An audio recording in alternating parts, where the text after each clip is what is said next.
Welcome back to Arkansas Bigfoot, everybody. Glad y'all came out with us today. Well, this was the morning after. I wanted to come out here and check the aftermath of their little caffeine and sugar buzz party. You guys have already heard the audio. I collected up the voice recorder earlier this morning, and when I was out on this tractor lane about a week ago, all of my wild berries were almost to the point of being ready to pick, and I brought a little coffee can out here with me today. I was going to try to get some. Somebody or somebody's junior, little sis, whoever, has already beat me to it, because these things were absolutely loaded, and now there's just a few tiny ones and some red ones that aren't ripe yet. But all the way up and down this was loaded up, just absolutely full. You could have filled up a can in half an hour. I don't see any worth picking anyway. I guess there's not going to be any pies at our house tonight. Anyway, this is the little entrance lane that goes back around that back gifting tree and ground nest area. You guys don't normally get to see it from this angle, but I thought I'd bring you in this way today and let you look it all over.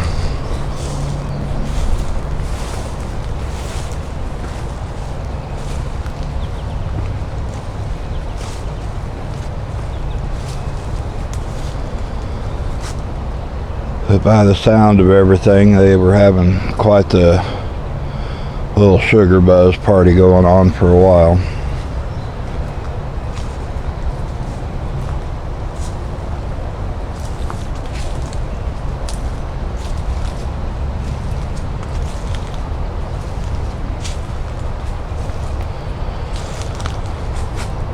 Rachel's up at the house babysitting the grandbaby today, so I'm out here alone. If you don't mind my company, then let's come on along and see what we see.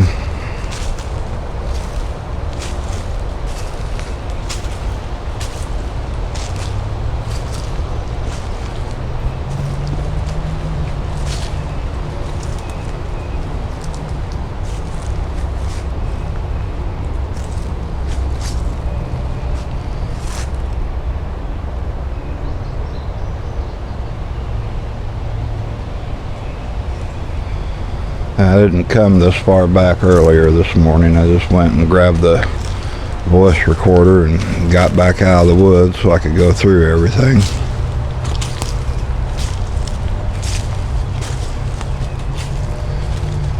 And so far it looks like it's all about the same as what it was, which everything sounded like it was happening up toward the front end.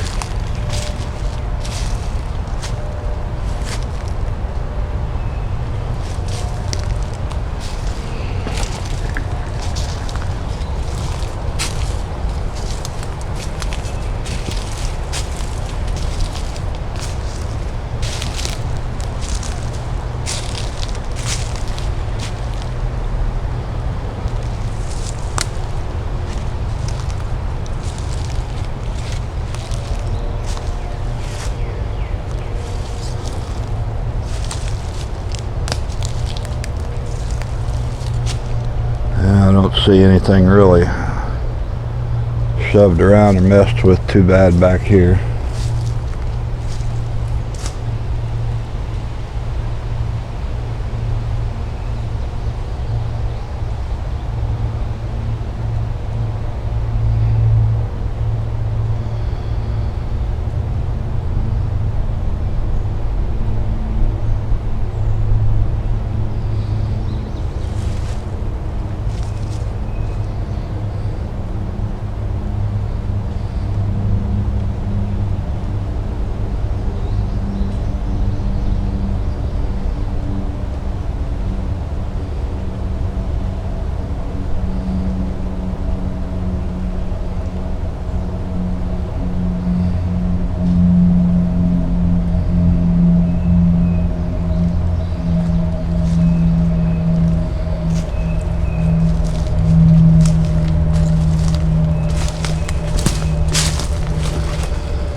Well, one of the things that you hear a lot of people talk about pertaining to Sasquatch, Bigfoot, is the use of infrasound and how it may or may not affect somebody that is out in the woods, and purportedly Sasquatch uses infrasound on them. The whole thought behind it is they use it to create a panic effect or a paralyzing effect.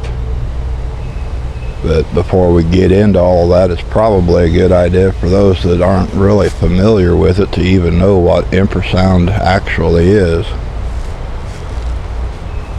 But you've got the range of normal hearing that humans can hear, and then you've got the ultra high frequencies that things like bats and dolphins use, the ultrasonic.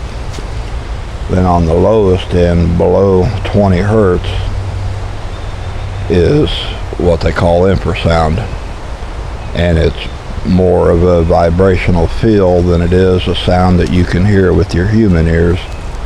Now, elephants can hear this and they communicate with it.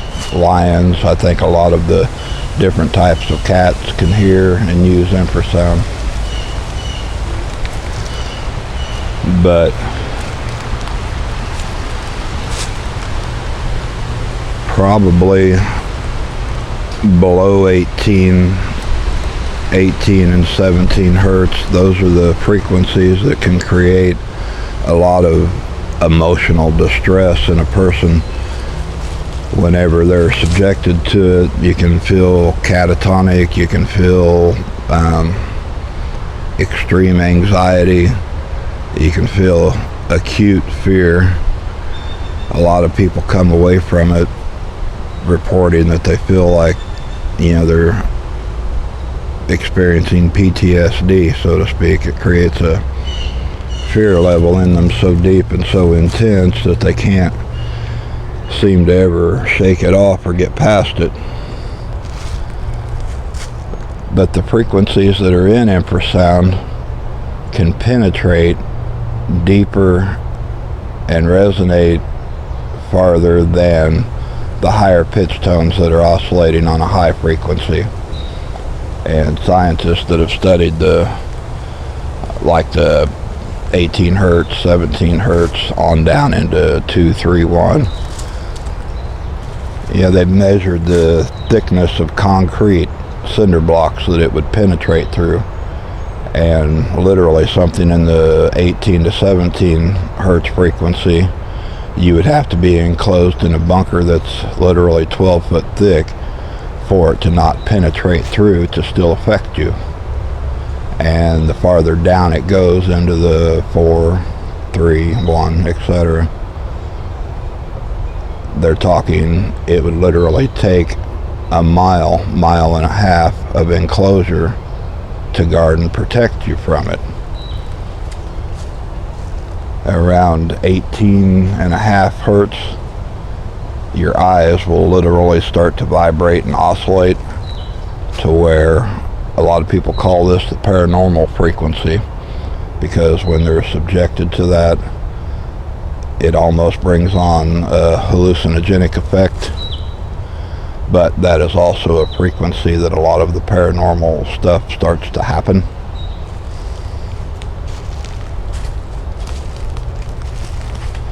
It can make you extremely ill if you have long-term exposure to it.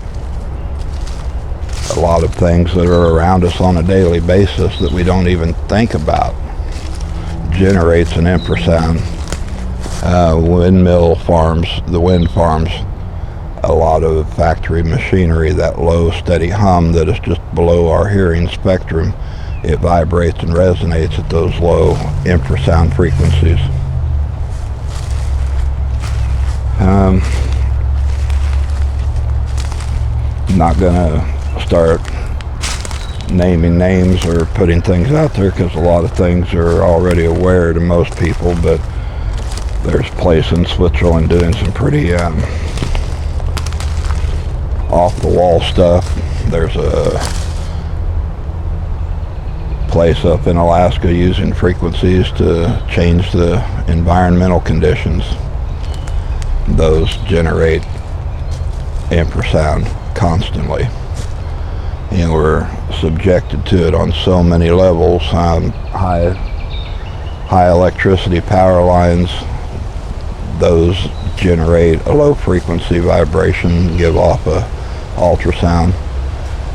People that are exposed to that and live in proximity to that are a lot higher at risk of developing serious physical diseases than people that aren't in that area.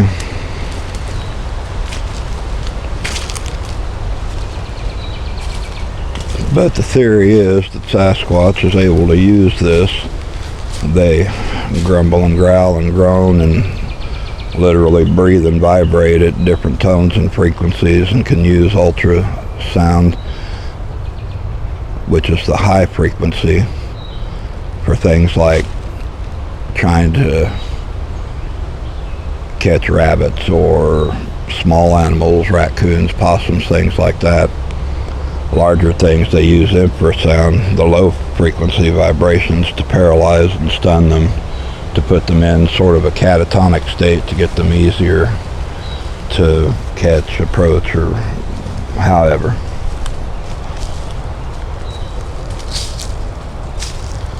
A lot of times when you're exposed to it, you'll lose moments in time and be going along, and you think, oh, it's 11:30, I get to go eat lunch here in a half an hour, and you look up again and it's 2 o'clock and you don't know where that 2.5 hours disappeared to. That's just a mundane way of saying that, but out in the woods, that could be the matter of life and death when you've lost 2.5, 3 hours walking around and didn't know where you were at or how you even got to where you are at the moment. So, yeah, it can be pretty stunning.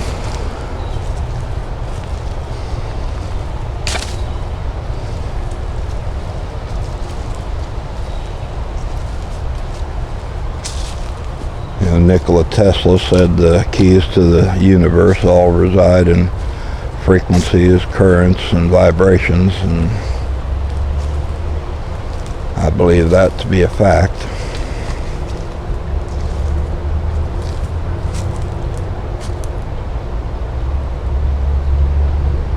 So it's not so much the sounds that you hear, they may be annoying, but it's the sounds that you don't hear that can physically harm you, severely harm you.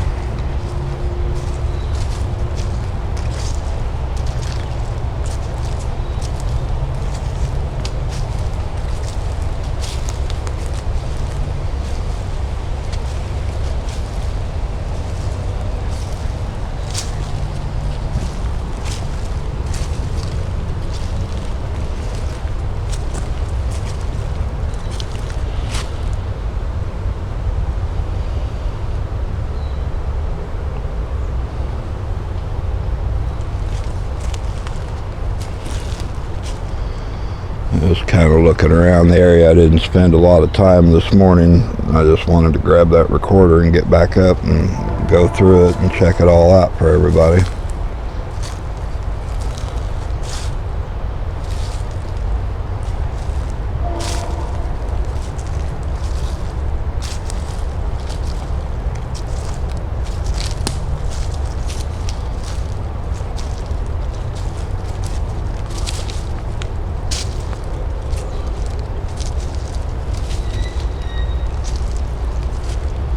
Alright, who's whistling at me?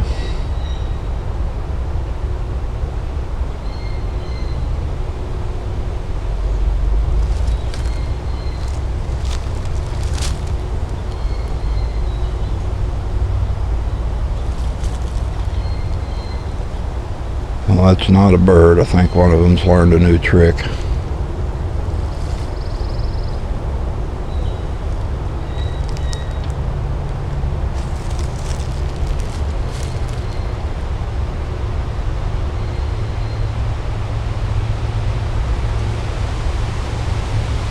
That is weird because it comes from the right side of me and then it comes from the left side of me.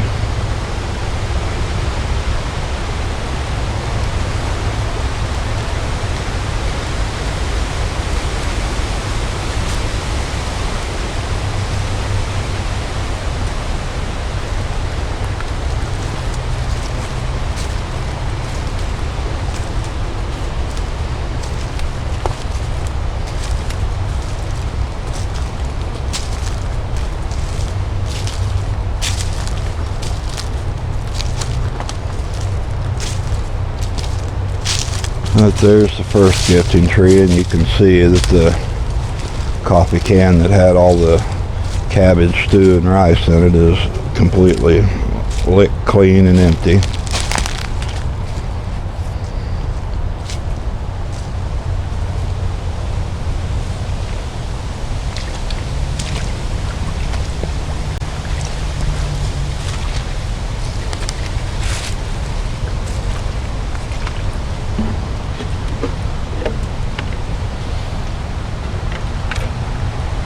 There's the lid laying over there.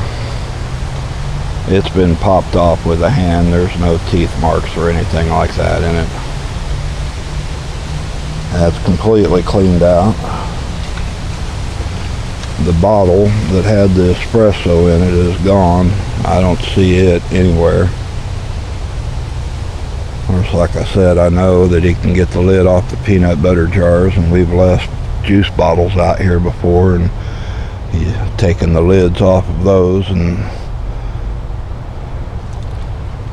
so he has no problem manipulating a lid on anything.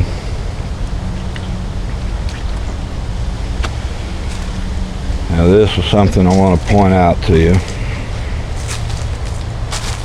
I had the voice recorder hanging up right here on this little piece of limb, and you could hear that big tree snap and break on it.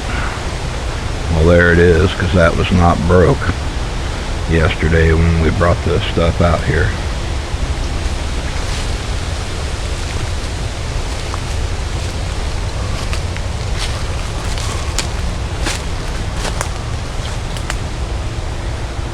That's probably a good 10 or 11 foot up there.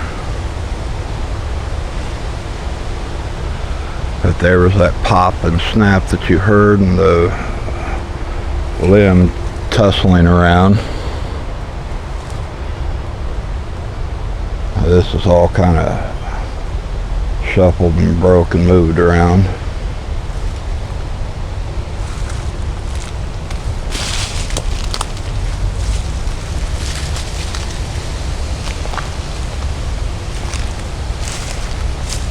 The majority of it sounded like it was coming from up in this area, so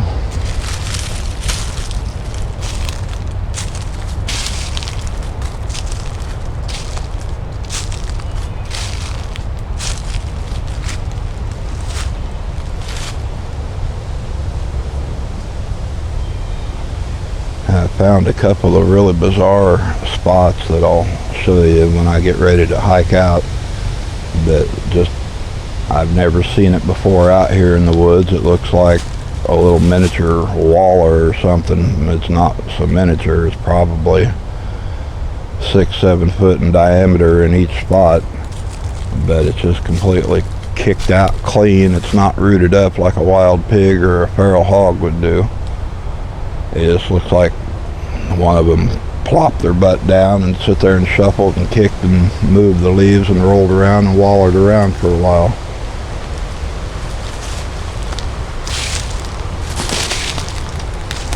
There's kind of a similar spot right there, but it's not near as severe as the other two that I'll point out in just a little bit.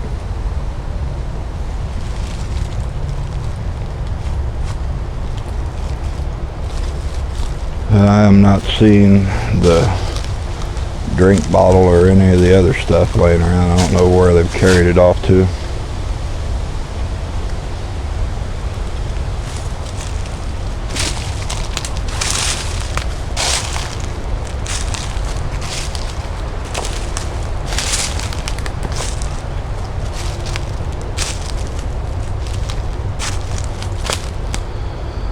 There's a lot of little things I'd like to add to our toolbox for using out here. This stuff that, thought might be handy, like some kind of a thermal imaging camera or a thermal imaging device. Maybe a little helicopter drone camera setup for later on when the leaves aren't near as thick. Maybe we can get around the edge and fly it up and over.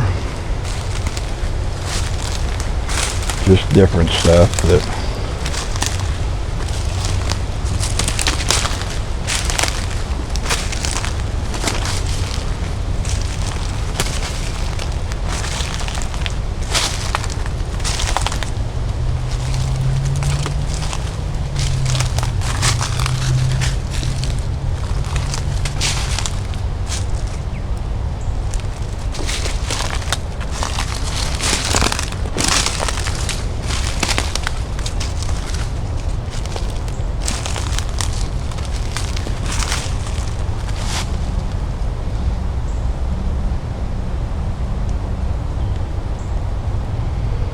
I imagine they are probably sleeping it off for the next 24 hours and let that sugar buzz wear down. And I'm going to hike up and show you those wallered out spots that I found. Anyway, I'm going to put a link in the description box if you guys would like to help support some of our goals of trying to find some different equipment to use or put toward the peanut butter fund or anything like that. I'll put a link in the description box if you'd like to donate anything. It would all be greatly appreciated.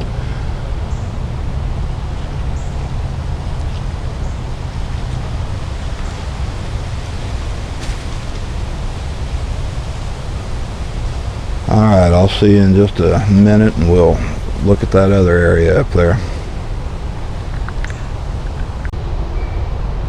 Alright, well this is about 60 yards into the woods behind the workshop and the house.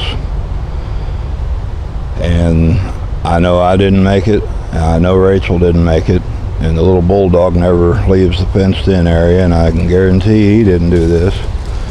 But this whole spot is just kicked out and shoved out and pushed out and indentations in it. Of course, that's what it looks like the deeper you go back into there. And there's another one right up here around this tree.